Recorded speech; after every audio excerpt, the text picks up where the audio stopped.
What is up, guys? I'm Matt Grabowski, and in this short video, I'm going to show you how to have more happiness and success by optimizing these 8 areas of your life in 3 steps. So let's dive in.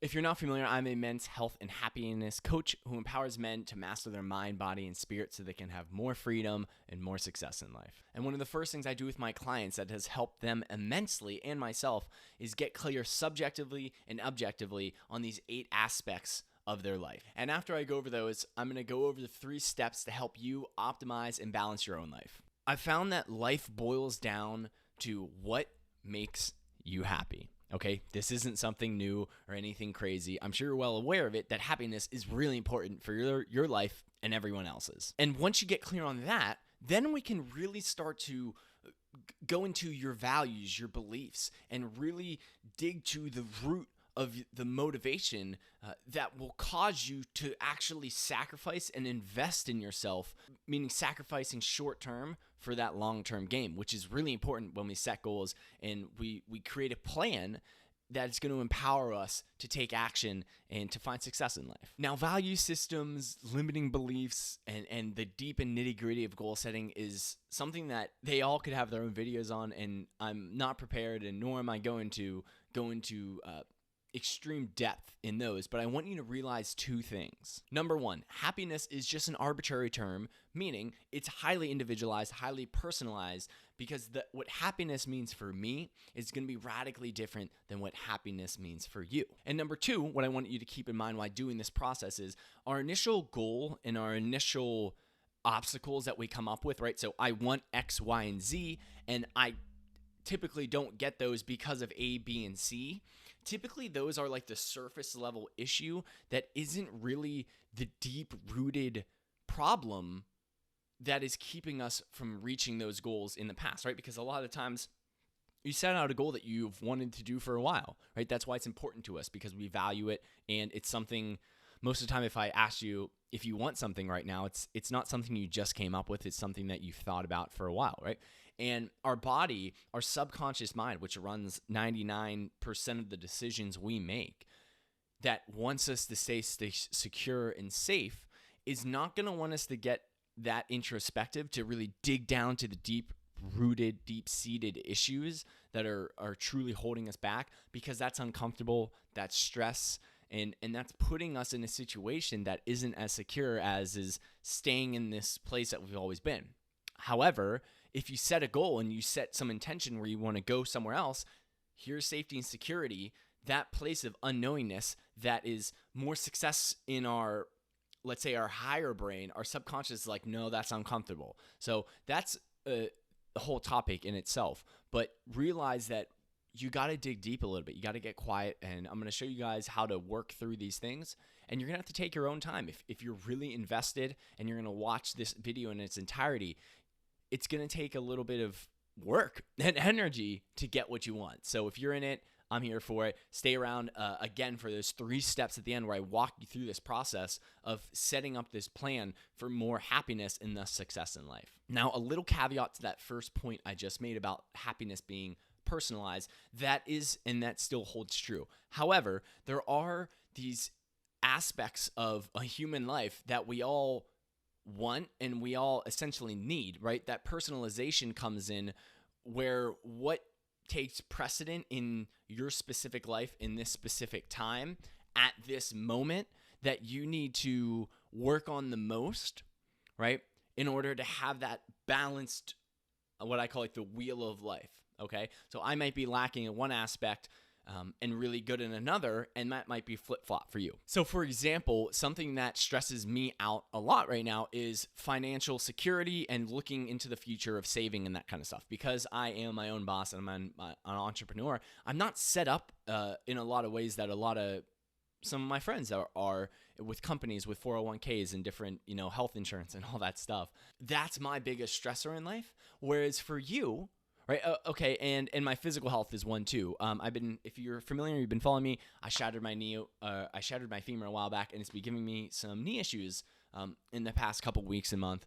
So, and that's something that is big for me. It might shock you, but For you, it might be something different. It might be your social life and your friends, or maybe your family, right? So that's where this personalization is going to come into play. It's up to you to dive into yourself, to really work through this stuff, to figure out, okay, this is where I'm struggling the most, and this is what I need to focus on. And what this boils down into is what areas of your life that if you invest some time, energy, and add more responsibility onto yourself will give you the most return in terms of happiness gained in your life, right? That's the kind of equation, the game we have to play with ourselves while we go through this process of life. All right, so what does this process look like? So we have these 8 aspects of the life that we're about to dive into. What we're going to do, and what I want you to do with each of these, is we're going to get clear on the past, the present, and the future. So where are you right now in this one aspect, right? Where on a scale of 1 to 10, and I'm going to go through some prompts for you, but where are you right now? What have you tried in the past to make them better? What worked and what didn't work? And then where do you want to go? Like, what are some goals? What are some actionable and measurable goals that we can set in this one aspect that, if we obtained, would make our life better? Okay, so the past, the present, and the future in this one aspect, and then we'll go through all 8 of these, and then we'll go through this little step action plan to create your own program and to get better in this next week, this next month, this next year, to actually take action and have more success in life. All right, so what are these 8 key aspects? First off, and these are in no particular order, just the way I wrote them down, do you have a well-articulated plan for the future? And then some questions to go along with this are, do you have like a vision, a plan of where you want to be in the next 5 years? How detailed is that? Do you actually like have it written down somewhere that you can review? All right. How about 1 year in advance? How about in the next 6 months? All right, you can see where I'm going with this. If you do have those plans, how do you review and reflect on those? How often do you look at them? How do you go about measuring your progress towards that? And then when you go back, so let's say you set a year plan, in 6 months, what is your process of reviewing those and then reflecting on it and saying, okay, this worked, this didn't work, and then do you actually, analyze that and take action to change what you're doing, right? So like, it wouldn't really be that great if you set out a 1-year plan and in a year you didn't get there. This happens to a lot of us. You say you're going to lose 20 pounds last year, right? And then this year it comes up, okay, I didn't lose 20 pounds. Okay, what did you try? Well, I tried this, that, and this, right? Okay, well, why didn't that work, right? This is the process where you have to work through that I want you to take time to journal, to actually think deep about if you're willing to do this, right? If you're willing to accept the challenge of getting fucking better in life and improving your life, because it takes time and energy. No one's going to do it for you. There's no magic pill, guys. All right. It takes time and energy. It takes consistency day after day after day. All right. So that's the first aspect. Next, are you and those close to you in good physical, mental, and emotional health? This is where these healthy habits, healthy lifestyle comes into play. A simple way to do this is I want you to rank yourself. How is your physical health right now on a scale of 1 to 10? You might think about this, about maybe like the pain you're in. How is your muscle mass? Are you muscular? Where you want to be? Are you obese? Are you too fat?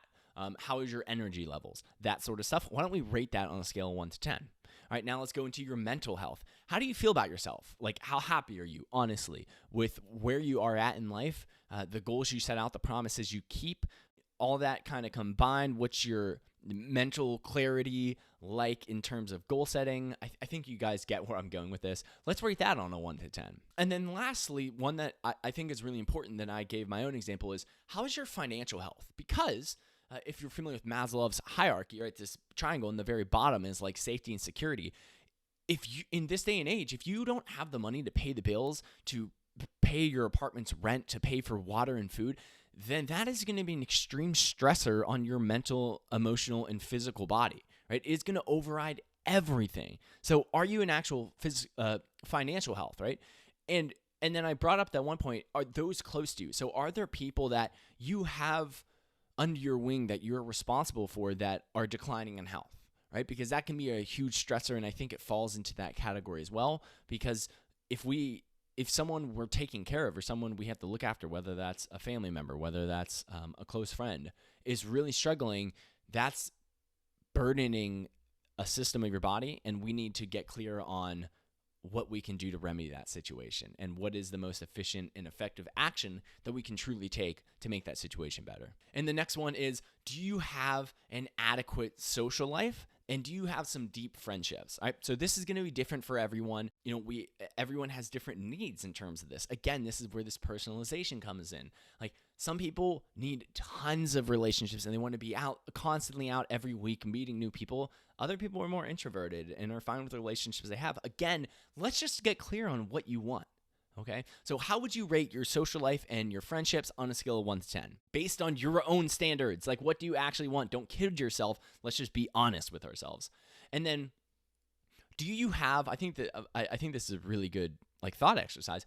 If right now you had to go to war, okay, you had to go to battle, do you have 3 friends that you can call right now, 2 or 3, that you can call right now that would hop on a flight ASAP Rocky as soon as possible and come to your need and come fight with you in battle and be beside you and risk their lives for you? Okay? Do you have some friends with that deeper connection? Do you want, I would say that's probably going to be more better off if you have deeper connections like that. And if you don't, okay, well, how can we work towards building and rekindling those deeper relationships? Because it's let's just be honest, it's hard to build deep relationships. It's better to try and work with stuff that we already have, relationships that we've already forged, right, in the past, and work with those. And this becomes my third point is, do you have any strategies to rekindle and reconnect with old friendships?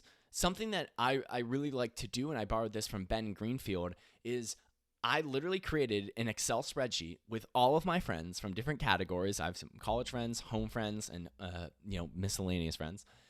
And I have when I last talked with them and what we talked about. And it's just, I know it seems like, oh my God, you got to keep an Excel spreadsheet of your friendships. Well, it's better than not talking with them, right? So if you're going to sit here and criticize it while you sit down and you don't talk with your friends and you don't rekindle this, and then you wonder why, I digress. But do you have a strategy to re-talk with them? We all live in this digital space, and I think that a lot of us, especially people my age who go to college and then move away, we don't have these deeper relationships with people, and they're really important. And even just sending a fucking text message every 3 months to someone and just, hey, you want to talk on the phone for 5 minutes? You do that 4 times a year, you're going to connect with them on a lot deeper level than you are right now. All right, guys, on to our next aspect, and that is career. So is your career financially viable? Is it safe? Is it sufficient enough to support your needs? And then is it also a source of opportunity and satisfaction for your life? So there's 2 aspects there. Let's start with the first one. Your job needs to be financially viable, right? If your job is only providing, we'll say $10,000 less than you need, well, then that's a problem, right? And I think a lot of us know what it feels like when you don't have enough money to pay the bills and you don't have enough to just do what you want to do. That's an issue. And then if it's not providing enough satisfaction and opportunity to actually feel fulfilled, well, then that's really going to eat at you, because you meet a lot of people that might be, and you hear about this all the time, you meet a lot of people that are really successful, but they're not happy in what they do, and they end up not liking life. They're very rich, but they hate their job. All right, so it's kind of twofold. We want to find something that we like doing, that we enjoy, that gives us satisfaction, that fulfills our deeper purpose in the effect and the change we want to have in this world. But it also has to be financially viable. Would you be happy doing what you're doing right now for the rest of your life?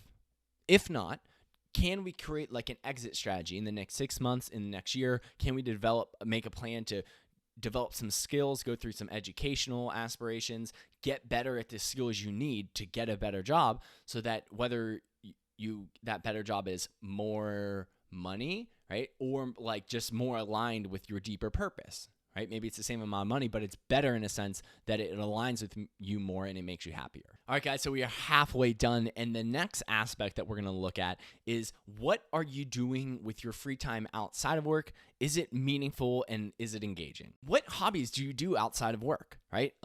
Do you enjoy playing golf? Are there some sports or recreational activities that you really like to do that you're doing in an intentional manner that actually bring you joy and happiness? A lot of people just end up doing like this 9 to 5 grind, and then like you come home and you just sit on the couch and do nothing. We play video games and you get stuck, and you're out sledding around, and I mean that in more of a guy sense than anything. Man whoring around, I don't know, bad term, but like, what are you doing through free time? Is it actually filling your cup back up so you can put more energy into, right, this one? Maybe it's an aspect that you need to work on, whether that's your finances or your physical health. Is this time you're spending outside of work actually filling your cup back up so you can go back into those? Are you doing things that you actually intentionally love and enjoy and that are creative for you? And something that you can think about is, what did you do as a kid? I want you to think back right now as to what activities did you do as a young boy or girl that really made you happy? For me, that was exploring nature, playing with animals. And it's something that I still love to do today. I love looking into and learning about animals and just spending time in nature. So I want you to think about, like, what are some activities you liked as a kid? Can we try and incorporate those a little bit into your adult life now? And then a big one for everybody is, how much time do you spend on your phone? How much time do you spend through social media comparing to each other? And this is something I struggle with a lot, because I can always rationalize, like, oh, I'm just doing research and I'm on TikTok to learn about the latest trends. Like, no, I'm actually just scrolling and wasting an hour and a half of my life. I do it all the time. So how much time are you can do it right now. Look on your phone and see how much time you're spending on it. And is that too much? Is that distracting you from being more artistic, spending time with your intimate partner, spending time with friends, and like doing your meditation work and doing the stuff that you really want to do? Okay, that's not a meaningful and intentional and engaging way to use our free time. So let's get clear on that. And the next and a really important aspect is, do you have a satisfying and stable intimate partnership? Now, this one is kind of twofold, because you either do or you don't, and they're kind of two different conversations. So first off, if you do have an intimate partnership right now, whether that's a wife, a husband, a girlfriend, boyfriend, I think you know where I'm going with this. How is that going? Let's be honest, and let's rate it a 1 out of 10, okay? And if it's below an 8, then what's wrong with it, okay? Something that I learned from Jordan Peterson that I think is really important is, like, what do they do that pisses you off? Is this something that goes on every single day? Like, something that me and Shannon, we've actually gotten really clear on, but we used to argue a lot about cooking and cleaning, because I am the better cook and I do all the cooking. And then she does the cleaning and stuff. And then I have to clean sometimes. I'm like, man, I cooked that entire time. Can you help me clean? She's like, well, you don't clean anything. I'm like, but you don't cook anything, right? And oh my God, like, that's so simple. That's not really that big of a deal. Yeah, but we cook every day, right? So every single day we have this resentment towards each other until we have an argument and we just get clear on it. And we just, we stay our points. And the reason I bring this up is, get clear on what pisses you off about each other, and like have the deep, honest conversation. And then like I said in the beginning of this video, that's that superficial issue that you really need to dive into, is like, maybe you're not listening to me enough and I don't feel heard. Okay, so where is this communication breaking down, and where are you guys not seeing, hearing, or listening to each other that's working to grow and make you both happy? Because that's why we get in relationships, right? So that we have someone that challenges us, that supports us, so that we can ultimately be better than we would be by ourselves. And if you're not in a partnership right now, are you actively looking for one? And if you're not, why is that? Let's just get clear on that. I don't think there's anything wrong with not wanting one. I think that it's definitely not the normal. So let's just figure out, is that like actually a negative? Are you not looking for someone because of something you're afraid of, or something like that? And again, there's a lot of deep stuff that you can go into, but what do you want in a partner? Like, let's just get really clear on like who and what type of person you're looking for, so that when you find that person, you actually can be like, yeah, no, that's you. That's the person I want. And you can really engage with them. And then when you find someone and you're kind of like, I don't know. It's just really good to get clear on that. Okay, and the 7th aspect that we're going to go over is, are you engaging in educational pursuits that match your intellectual ability? So what do I mean by this? Meaning, are you learning new skills? Are you engaging in new ideas enough that it satisfies how much you really do want to learn? I'm someone that loves learning, and I need literally constant influx of new ideas to satisfy my intellectual ability. And you might be on the flip side of that. You might be on the similar side of that. And I think that this is really good because sometimes we need to do this in order to grow, whether that's growing in your financial or your career life, whether that's growing in your hobbies or your intimate partnerships. I think that we can use this aspect of our life, like all these books I have right here. Some of these are on physical health. Some of these are on hormonal health. This Nonviolent Communication, really good book. Breaking the Habit of Being Yourself. Letting Go. So these are more mental, emotional books. Yeah, so like, do you need to work on your intimate partnerships? Okay, can we learn some of that stuff in order to grow? Are you trying to learn more things about animals and nature? Like I love learning. And so are you reading frequently? Do you like reading? I meet some people that are like, yeah, I just hate reading. I'm like, man, you just haven't found like the right book for you. Like maybe you've read books that people said, oh my God, this book's amazing, but it's really just not the type of book that you want to read. And that's okay. It doesn't mean you have to read Think and Grow Rich, right? Maybe like a fictional book is for you right now. Maybe that's what you need to get into this habit of reading. So what do you like to read? And then maybe what type of content do you like consuming? Maybe reading just isn't your thing and you really like watching videos. That's okay. As long as you're not like diving down YouTube rabbit holes for 3 hours and you're just like, man, like what did I even do? Like, okay, like everything is on YouTube. Everything you could possibly want to learn is for free out there somewhere. Someone's teaching it. So why don't we like actually get clear on who we want to learn from? Do you have any mentors or people that you look up to that you can model, that you're trying to be more like, that have things that you want? All right. And that kind of fills in that role of these aspirations of developing the skills that we want in order to find success in our life. And the last one, are your familiar relationships close and functional? So what do I mean by that? Family can be a really tricky one. And again, it's always personalized. It's always individualized. Like, what are you looking for in these specific relationships that is going to make your life better and make you happier and help you find more success? And family relationships can be really nitty gritty. There can be a lot of baggage, trauma, and just a lot of resistance. So I think just exploring it, like, okay, you don't want to talk to your mom. Why don't you want to talk to your mom? Oh, well, she did this, this, and this. Okay, well, how is that serving you? Like not talking to your mom, are you better off not talking? You carrying all this baggage, this emotional weight around. Well, why don't we just get clear on like why you don't really want to talk with her? And okay, maybe that's a valid point, but like, let's just try and like ease all this baggage. So that's a whole nother subject, but can we repair some of these relationships? And family is a really big one, but this idea of turn a mountain into an anthill can be pushed into any of these other subjects. So like maybe you haven't talked to your mom in a few years, or I keep using your mom. Maybe you haven't talked to your brother in a few years, and you want to, and you want to start talking with him. Well, man, it seems like such a daunting task, right? What can we turn into an anthill? Can we like shoot him a text message and ask him if he wants to talk? Or can we just shoot him like a quick voice message where we don't actually have to like talk with him? We can just voice our opinion and just say, hey, what's up? Hopefully you're doing well. Would love to hear what's going on with your life. Man, that's easy. You did it. You sent it. Done.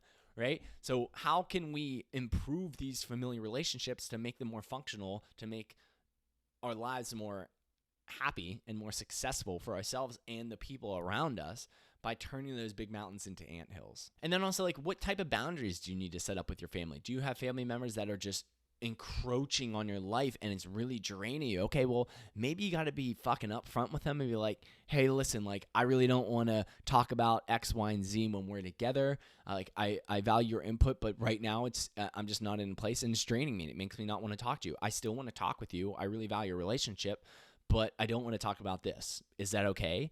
And if it's not okay, well, that's something you got to confront, but it should be okay. If the person really, values you and your happiness. Okay, so now where do we go with this? Now we have these 8 aspects of our life, right? Eight aspects of our life that we can go through. I'm going to give you these 3 steps that can create this plan in order to take action over the next day, next week, next month, in order to have more happiness and more success in your life. All right, so step number 1 is go back and actually do the things, okay? So, like, I know if you just watched all this video, you didn't actually have time to you might have thought about it a little bit, but I need you to go back to them and get a journal, get a big piece of paper or something you can write with, and I want you to actually take time, pause it, and answer every single one of the questions I just asked. And if resistance comes up, it's like, oh man, I have time. I don't really want to do this one. I don't need to do that. Yeah, that's probably the one you should focus on. Let's get radically clear on where you're at in relation to, let's just say, your career. How happy really are you? Okay, how financially viable is it? Is there opportunity to grow? All right, then let's look in the past. Okay, well, I wanted to leave my job and I did this in the past and I tried this and that worked out this way and I have this resentment towards that. Okay, that's good because your experience in your past trials and errors in relation to that is really important because that's the baggage you carry in then taking action in the future. So then, okay, where do we want to get in the future? What type of job do you want to have? How can you grow? How can you have more responsibility and more than financial gain in relation to this job? Again, I'm only picking the one aspect, but you see where I'm going with this. Step one is to get radically clear on where you're at, where you've been, and where you want to go in relation to each one of these, and actually, and like I said in the beginning, taking time to get down to these deeper rooted issues. Don't kid yourself, guys. You're worth more than that. Get fucking serious with yourself. If you're really looking to have a better life and your life is really important to you, then you can fucking spend an hour to get clear on these 8 aspects of your life. I promise you, it will change your life. All right, step number 2 is to prioritize. So we're going to go through these 8 aspects, and I want you to pick 1, 2, or 3 of these aspects that are kind of the, if you can think again like this is a wheel of life, that are the inwards. They're just not where they want to be. What is causing you the most amount of stress in your life that if you fixed it and if you improved on it would radically change your life? That's how we prioritize these 8 aspects. And step number 3 is set some goals and track it. With these 1, 2, or 3 areas of your life that we're going to prioritize, I want you to set around 3 to 5 goals in total between those 1 to 3 aspects of your life. And let's get really specific with this. Like, again, we got to make these mountains down to anthills. What are things you're actually willing to do? For instance, let's say you want to get in better physical shape. Okay, maybe you're a little bit overweight, you want to gain some muscle. Okay, what have you done in the past in relation to that? Well, I tried an exercise routine like 2 years ago. It didn't really work out that well. I hired an exercise coach. It's still like I didn't want to go to gym. Okay, so there's still some baggage around there. You've tried some things and it didn't work out that great. Where are you right now? Well, I'm not really working out that much. I go to the gym once a week, but it's really not that much. Okay, what if we just tried getting some more physical activity in there? What if we tried walking for 30 minutes a day? Yeah, I could do that 7 days a week. Okay, let's be honest with yourself. Do you really think you're going to do it 7 days a week? No, probably not. 30 minutes seems like a lot of time. I don't really think I want to do that. What if we tried walking to the mailbox and back once a day? Well, that doesn't really seem like that much. Yeah, but if you get outside and you walk to the mailbox, then what are the chances you can take a lap around the block? Well, I'm sure I could do that half the amount of time. Better than fucking nothing. Right? Do you see what I'm doing? It's like a concept called the zone of proximal development, where you create a goal that is hard enough that it actually stretches you to get uncomfortable, to actually grow, but close enough in your abilities that you have about a 50-50 shot, and more likely than not, you're going to succeed. Because we want you to still grow, but we don't want it to be easy enough that you aren't really growing that much. And then I want you to write these goals down. The way I like to do it is typically the way I set up my goals is I create like a little block sheet of 7 days, and then I write on the column side of it each of the goals, and I check it off per day. And sometimes I give myself enough room to write notes. And I want you to do that, and I want you to hang it up somewhere where you can see it, where you're going to see it every day several times. Don't put it in your phone, because your phone, you can just swipe it away and you'll never notice it, and it has so much other stuff. Put it down on a piece of paper, track it this week, and realize you're going to value this goal on how this is going to relate towards your overall growth. So again, for example, if you're trying to get in better physical shape, right, or you're trying to have better relationships with your family, what if we just texted our brother once a week? What if we just walked to the mailbox and back a few times a week? Right? And then the next week we can improve a little bit. What if we send a voice note to our brother? What if we walked a whole way around the block 7 days a week, right? You see how we build this ability to create change, to create momentum, and actually realize that we can reach these goals, that we're not a fucking piece of shit, and that we fail at everything. Okay? Because you can. We have so much potential as humans. We just have a lot of baggage and a lot of stress and a lot of negative self-talk that holds ourselves down. All right, guys, so that is my riff on the 8 aspects of your life and the 3 steps that you can take right now in order to have more happiness and success. So if you guys really enjoyed this video, I would love if you guys subscribe to my YouTube channel. I'm going to be posting a lot more videos like this in the future, so I'd love if you were here along the ride. And if you enjoyed it and you had some comments, I would love it if you threw them down in the comment section below. Let me know how I did. Let me know what you want to see in the future. That way I can curtail and make videos directly to what you want as the viewer. So until next time, guys, I'm Matt Grabowski, and we'll talk to you soon.